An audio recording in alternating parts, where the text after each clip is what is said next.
دعا کرتا ہوگا یا مچھلیاں دعا کرتی ہوگی، لیکن یہی بچے جب حافظ اور عالم بنتے ہیں اور عالم بن کر کے دین کی جو ہے مچھلیاں ان کے علاوہ چونٹیاں اپنے بلوں میں ان کے لیے دعا کرتے ہیں۔ میرے پیارے آقا علیہ السلام کے پیارے دیوانوں، تو بہرحال یہ جو جوانی کی عمر ہوتی ہے وہ بہت عظیم ہوتی ہے۔ اسی جوانی کی عمر میں انسان یا تو بگڑتا ہے یا تو سدھرتا ہے۔ اسی جوانی کی عمر میں انسان یا تو شرابی بن جاتا ہے یا عشق مصطفیٰ کے نشے میں چور چور ہو جاتا ہے۔ اسی جوانی میں انسان یا تو غلط راہ پکڑ لیتا ہے یا اسی جوانی کی عمر میں اپنے سروں پر امامہ سجا کر رسول اللہ صلی اللہ علیہ وسلم کے مشن کو لے کر آگے بڑھنے کی کوشش کرتا ہے۔ آپ کو معلوم ہوگا اسلام کا پہلا مبلغ جن کو مدینہ طیبہ کی طرف بھیجا گیا تھا وہ حضرت مصعب بن عمیر تھے، اور یہ بوڑھے نہیں تھے، یہ جوان تھے۔ اور اسلام جو مدینہ طیبہ میں پھیلا ہے یہ ایک جوان کے ذریعے سے رچایا بسایا گیا ہے۔ ایک جوان جو کام کر سکتا ہے وہ بوڑھے جب وہ جوان کرتے ہیں جوانی میں، تو حدیث پاک میں یہ آیا ہے کہ اللہ کے مقدس فرشتے بھی بلکہ اللہ بھی ان کی عبادت کو دیکھ کر مسکراتا ہے، اللہ خوش ہوتا ہے۔ اس لیے جوانوں اپنی زندگی کو، اس جوانی کو غلط راہ پر نہ لے جاؤ، برائی کی طرف نہ لے جاؤ، دین کی طرف لاؤ۔ اس جوانی کو آپ جو ہے غلط راستوں میں یوٹیلائز مت کرو، بلکہ اس جوانی کو آپ اللہ کے راہ میں لگا دو۔ اس جوانی کو آپ برائی میں، نشے میں، چوری میں، ڈرگس میں، ایم ڈی میں آپ صرف مت کرو، بلکہ اس جوانی کو آپ ایک عاشق رسول ہونے کی حیثیت سے، ایک دائی ہونے کی حیثیت سے، ایک اچھے انسان ہونے کی حیثیت سے دین کی طرف لے کر کے آؤ۔ آپ یقین جانیں اگر آپ دین کو آگے رکھو گے، اللہ دنیا میں آپ کو دین کو اگر آپ سینے سے لگا لو گے تو اللہ آپ کو دنیا میں بھی کامیابی عطا فرمائے گا اور آخرت میں بھی کامیابی عطا فرمائے گا۔ اس لیے آیا ہے یا معاشر الشباب اعملوا فی الشباب، اے گروہ جوان، جوانی کے عالم میں عبادت کرو، جوانی کے عالم میں اللہ کی بارگاہ میں عبادت کرو، اس لیے کہ جب بوڑھے ہو جاؤ گے نہ صحیح سے تلاوت کر سکتے ہو، نہ صحیح سے سجدے کر سکتے ہو، نہ صحیح سے نماز پڑھ سکتے ہو، نہیں صحیح سے کوئی اعمال کر سکتے ہو، لیکن جب جوانی کے عالم میں تم کرو گے تو لمحہ لمحہ اللہ اپنی بارگاہ میں قبول فرمائے گا۔ حضرت عبداللہ بن مسعود رضی اللہ تعالیٰ عنہ کی زندگی دیکھیے، وہ تنے تنہا تھے، جب کوفہ ان کو بھیجا گیا تو انہوں نے محنت کی اور مشقت کی اور پورے کوفہ کو علم سے بھر دیا، تقریباً تنے تنہا ایک مدرسے کا گویا کہ اصحاب صفہ کا تربیت یافتہ حضور کی صحبت میں رہنے والا بندہ عالم بن کر کے جب وہ کوفہ جاتا ہے تو اکیلے ایک تنے تنہا کوفہ میں آپ پیدا فرما دیتے ہیں۔ تنے تنہا وہ جوان تھے۔ آج جوان کیا کرتے ہیں؟ سگریٹ۔ آج جوان کیا کرتے ہیں؟ نشہ۔ آج جوان کیا کرتے ہیں؟ لفنگا گیری۔ آج جوان کیا کرتے ہیں؟ بے حیائی۔ خدا کے بندوں اللہ سے ڈرو۔ کیوں نہیں کرتے ہو؟ کیوں اپنی زندگی کو اس طرف لے جانے کے بجائے اپنے سروں پر امامہ سجاتے ہو، نمازی بن جاتے ہو، عاشق رسول بن جاتے ہو، مصطفیٰ صلی اللہ علیہ وسلم کے دین کے داعی بن جاتے ہو؟ کوشش کرو۔ یہ زندگی اللہ رب العزت نے آپ کو اس لیے دی ہے۔ اور جانتے ہو جو لوگ یہ کہتے ہیں خاص طور سے مدرسے کے بچے کہ تھوڑی سی جب عمر ہونے لگتی ہے تب، یا پھر یہ کہ گھر کے حوالے سے تھوڑی سی تنگستی ہوتی ہے تب بچے مدرسے چھوڑ کر کے چلے جاتے ہیں اور اپنا علم جو ہے جو مکمل کرنا چاہیے تھا وہ نہیں کرتے ہیں، اور شیطان ان کو برگلاتا ہے، بہکاتا ہے، چھوڑ کر کے چلے جاتے ہیں۔ لیکن جو انسان دنیا میں علم حاصل کرتا ہے کل قیامت کے دن اللہ ان کے لیے نور کا منبر عطا فرمائے گا، نور کا منبر، ان کا چہرہ بھی منور ہوگا اور وہ اس کی ذات بھی منور ہوگی، اور جس کرسی پر ان کو بٹھایا جائے گا وہ کرسی بھی نور کی ہوگی۔ یہ احساس آپ کو دوسرے ذریعے سے نہیں ملے گا۔ اپنے بچوں کو حافظ بنائیے، اپنے بچوں کو عالم۔ ہماری تمنا بلکہ تحریک کی تمنا یہ ہے، ہمارے امیر کی تمنا یہی ہے کہ کوئی بھی گھر ایسا نہ رہے جس گھر میں بچہ حافظ قرآن اور عالم دین بنے۔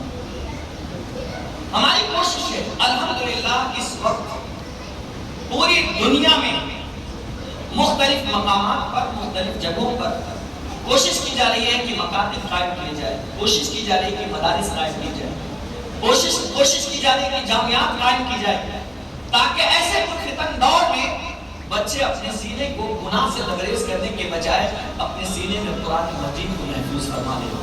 اور آپ کو معلوم ہوگا کہ اس شہر میں ابھی 2-3 مہینے کی بات ہے، حضور محقق مسائل جدیدہ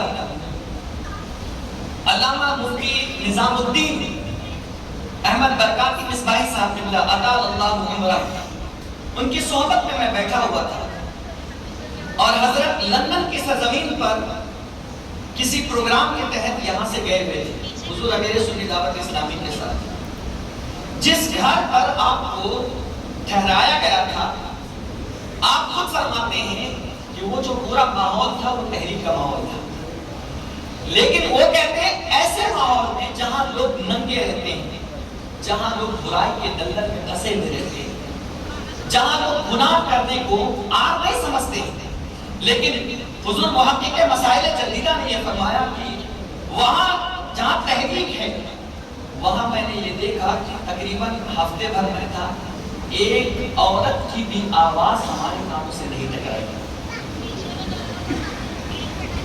ایک عورت کی بھی آواز ہمارے کانوں سے نہیں ٹکرائی، نہ کسی عورت کا چہرہ ہم نے دیکھا، نہ ہمارے پاس سے کوئی عورت گزر کے گئی۔ ایسا لگتا تھا کہ یہ جو دور ہے اور یہ جو گھر ہے یہ حضور علیہ السلام کے دور میں تربیت یافتہ شخص کا گھر ہے۔ یہ تربیت وہاں پر جہاں پر گناہ ہے، جہاں پر بے حیائی ہے، جہاں پر ظلم ہے، جہاں پر ماں باپ کا احترام نہیں ہے، وہاں پر ایسا دینی ماحول یہ پیدا کیسے ہوا؟ تو حضرت کی زبان یہ ہے جس کا مفہوم عرض کرتا ہوں، یہ سب کچھ تحریک سنی دعوت اسلامی کی تربیت کے بدولت ہے، تربیت کے بدولت ہے۔ ہم لوگ تحریک سے دور جا رہے ہیں، آؤ تحریک سے جڑو، یہ تحریک آپ کو انسان بنائے گی، یہ تحریک آپ کو ایک اچھا عاشق رسول بنائے گی، یہ تحریک آپ کو سنت سے جوڑے گی، یہ تحریک آپ کو مصطفیٰ سے قریب کرے گی، یہ تحریک کل تک کے جو بچے عیاشی کرتے تھے، کل تک کے بچے جو شراب پیتے تھے، یہ تحریک کی برکت ہے کہ آج ہمارے سروں پر امامہ نظر آتا ہے۔ اسلام کے پیارے دیوانوں، تو یہ جوانی اس کو غلط طریقے سے آپ استعمال مت کرو۔ اس کے حوالے سے 2 چند باتیں میں آپ کے سامنے پیش کرنے کی سعادت حاصل کروں گا کہ جوان کیسا ہونا چاہیے اور جوانی کے لیے کیا حکم ہے۔ حافظ ابن حجر اسقلانی فرماتے ہیں کہ اللہ رب العزت کل قیامت کے دن عرش کا ذرا اونچی بولے سبحان اللہ، اللہ عرش کا سایہ عطا فرمائے گا۔ جانتے وہ کون ہے؟ فرماتے ہیں کہ جو جوان اپنی شہوتوں کے غلبے کے باوجود وہ شہوت کو مار کر کے اللہ کی عبادت میں لگ جاتا ہے، تقوی اور پرہیزگاری اختیار کرتا ہے، تو اللہ کل قیامت کے دن اس نوجوان کو بھی اللہ عرش کا سایہ عطا فرمائے گا۔ عرش کا سایہ۔ حفصہ بنت سیرین یہ کہتی ہے، یا معاشر الشباب اعملوا فإن العمل فی الشباب، نوجوانوں عمل کرو، بے شک اصل عمل تو جوانی کے اندر موجود ہے، اصل عمل جوانی میں، بڑھاپے میں تو آپ کے اندر کمی ہو سکتی ہے، آپ مسئلے پوچھو گے کہ کرسی پر بیٹھ کے پڑھ سکتے ہیں کہ نہیں پڑھ سکتے ہیں، یہ ٹیپ لے کر پڑھ سکتے ہیں کہ نہیں پڑھ سکتے، لیکن جوانی میں کوئی بہانہ نہیں ہے۔ جب جوان اللہ کی بارگاہ میں سجدہ کرتا ہے، گناہ سے توبہ کر کے اللہ کی بارگاہ میں آ جاتا ہے، تو میرا اللہ اس سے خوش ہو کر آسمان پر 40 دن تک نور کی قندیلیں روشن فرماتا ہے۔ میرے پیارے آقا السلام کے پیارے دیوانوں، جوان کون ہے؟ جوان کے بارے میں حضرت صدری سمتی رحمت اللہ تعالی علیہ نے کہا ہے، انا لکم عبرہ یا معاشر الشباب، میں تمہارے لیے عبرت ہوں، میں تمہارے لیے نصیحت ہوں، اے جوانوں اعملوا، عمل کرو، فإن العمل فی الشبیبہ، کیونکہ عمل جو ہے اصل جوانی میں ہے۔ یعنی حضرت صدری سمتی جو تھے وہ بڑھاپے میں پہنچ چکے تھے، اور بڑھاپے میں انسان سے نزادہ چلا جاتا ہے، انسان سے نہ زیادہ جھکا جاتا ہے، انسان سے نہ زیادہ بیٹھا جاتا ہے، انسان سے نہ زیادہ بولا جاتا ہے، انسان ہمیشہ بیماریوں میں جکڑا رہتا ہے، انسان ہمیشہ تکلیفوں میں جکڑا رہتا ہے، انسان ہمیشہ دواؤں کے سہارے چلتا رہتا ہے۔ تو حضرت سدی سختی اپنے شاگردوں سے کہتے ہیں اللہ اکبر، کہا انا لکم عبرہ، میں تمہارے لیے عبرت ہوں، میں تمہارے لیے نصیحت ہوں۔ یا معاشر الشباب، اے گروہ جوان، اعملوا، عمل کر لو، اس لیے کہ فإن العمل فی الشبیبہ، اس لیے کہ عمل تو حقیقت میں جوانی کے اندر ہے۔ جب انسان جوانی کے اندر گناہ چھوڑ کر کے، جب انسان جوانی کے اندر بے حیائی چھوڑ کر کے، جب انسان جوانی کے اندر بدکرداری چھوڑ کر کے، جب انسان جوانی کے اندر عیاشی چھوڑ کر کے اللہ کی بارگاہ میں سجدے کرتا ہے، تو بوڑھے کو ایک ثواب دیا جاتا ہے، اور جوانی میں عمل کرنے والے کو اللہ دوہرا ثواب عطا فرماتا ہے، دوہرا ثواب دیا جاتا ہے، ڈبل۔ اس لیے کہ جوان کے پاس گناہ کرنے کے راستے موجود ہیں، لیکن وہ یہ سمجھ کر کے گناہ نہیں کرتا، اللہ ناراض ہو جائے گا، اللہ ناراض ہو جائے گا۔ میں نے ایک واقعے کو اسی رضا مسجد کے سامنے جو حضور امیر سنی دعوت اسلامی نے بیان کیا تھا، اس کا تھوڑا سا ٹکڑا میں نے بتایا تھا، اور حضرت تشریف لے آئے تھے تو میں نے اس کو موقوف کر دیا تھا۔ آج میرے من میں آ رہا ہے کہ میں اس کو مکمل کروں، اور یہ واقعہ ہے حضرت ثعلبہ رضی اللہ تعالیٰ عنہ، صحابی رسول، کتنے سال کے تھے؟ تقریباً 16 سال کے، حضور کی صحبت میں رہنے والے۔ آج ہمارا کیا ہے، بچے 8 سال کے ہوتے ہیں، 9 سال کے ہوتے ہیں، فری فائر کھیلنا، پب جی کھیلنا، اور اسی کے بہانے پھر گانا، چیزیں ہمارے میں کامن ہو گئی ہیں۔ لیکن اسی بچے سے پوچھو تم کو قرآن کی کتنی صورت یاد ہے، وہ نہیں بتا سکتے۔ اس میں غلطی بچوں کی نہیں ہے، کہیں نہ کہیں غلطی ہماری بھی ہے۔ ہم اپنے بچوں کو ایسے مدارس میں، ایسے مکاتب میں نہیں بھیجتے ہیں جو ہمارے بچوں کی صحیح تربیت کر سکیں، اور خاص طور سے اہل سنت کا جو مکتب چلتا ہے نا، اس کا حال بہت برا ہے۔ ایک استاذ پڑھاتے ہیں مکتب میں، ایک استاذ، اور 1 گھنٹے میں وہ 30 بچوں کو پڑھاتے ہیں۔ مجھے بتاؤ 30 بچے 1 گھنٹے میں ایک استاذ کے پاس کیسے پڑھ سکتے ہیں؟ وہ کیا سیکھے گا؟ کتنا منٹ، کتنا سیکنڈ اس بچے کو دیا جائے گا کہ وہ کیا پڑھے گا؟ یہ ہمارا حال ہے۔ لیکن ہم لوگ کنوینٹ میں پڑھائیں، اچھی اسکول میں پڑھائیں، یا ٹیوشن میں ہزاروں روپے خرچ کرتے ہیں، لیکن ایسے استاذ کا انتخاب کر کے جو ہمارے بچوں کی صحیح تربیت کر سکے، ہم لوگ ان کو پیسہ نہیں دیتے ہیں۔ بلکہ حالت تو یہ ہے کہ 100 روپیہ بھی اگر فیس کے طور پر مانگا جاتا ہے تو ماں باپ کی نانیاں یاد آتی ہے کہ کل لے لینا، پرسوں لے لینا، 1 ہفتے کے بعد لے لینا۔ مولانا تو لالچی ہو گیا، لیکن اگر وہی اسکول میں 2 دن فیس نہیں دو تو تمہارے بچے کو باہر کھڑے کر دیا جاتا ہے، تو تم مر کر کے وہاں پیسہ دیتے ہو، اور جو عالم دین، جو حافظ قرآن تمہارے بچے کو صحیح راہ دکھاتا ہے۔ جانتے ہو، میں اس واقعے سے پہلے ایک اور بات بتاؤں گا، وہ یہ کہ حضرت عیسیٰ علیہ السلام جب ایک قبر کے پاس سے گزر رہے تھے تو کیا دیکھا؟ اس قبر پر اللہ کی طرف سے عذاب چالو ہے، عذاب ہو رہا ہے۔ حضرت عیسیٰ علیہ السلام حیرت زدہ تھے۔ پھر جب دوبارہ واپس آئے نا تو کیا دیکھا؟ اس کے قبر پر اب رحمت النور کی بارشیں نازل ہو رہی ہے۔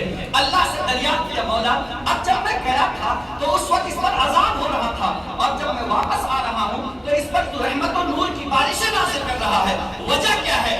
سبب کیا ہے؟ تو اللہ کی طرف سے یہ ندا آتی ہے، ندا یہ آتی ہے کہ اے عیسیٰ جب تم گئے تھے نا اس وقت اس کا بچہ مدرسہ نہیں گیا تھا، آج پہلی مرتبہ اس کا بچہ مدرسہ گیا ہے، اور جیسے ہی اس نے بسم اللہ الرحمن الرحیم پڑھا ہے، اس کا بیٹا مجھے رحمان اور رحیم کہہ رہا ہے۔ اور یہ کیسے پاسبل ہے کہ مجھے رحمان اور رحیم اس کا بیٹا کہے اور میں اس کے باپ کو عذاب دوں؟ اسی بسم اللہ کی برکت سے میں نے اس کے باپ کے اوپر سے عذاب کو دور فرما دیا ہے۔ یہ دین کی برکت، آپ لوگ ذرا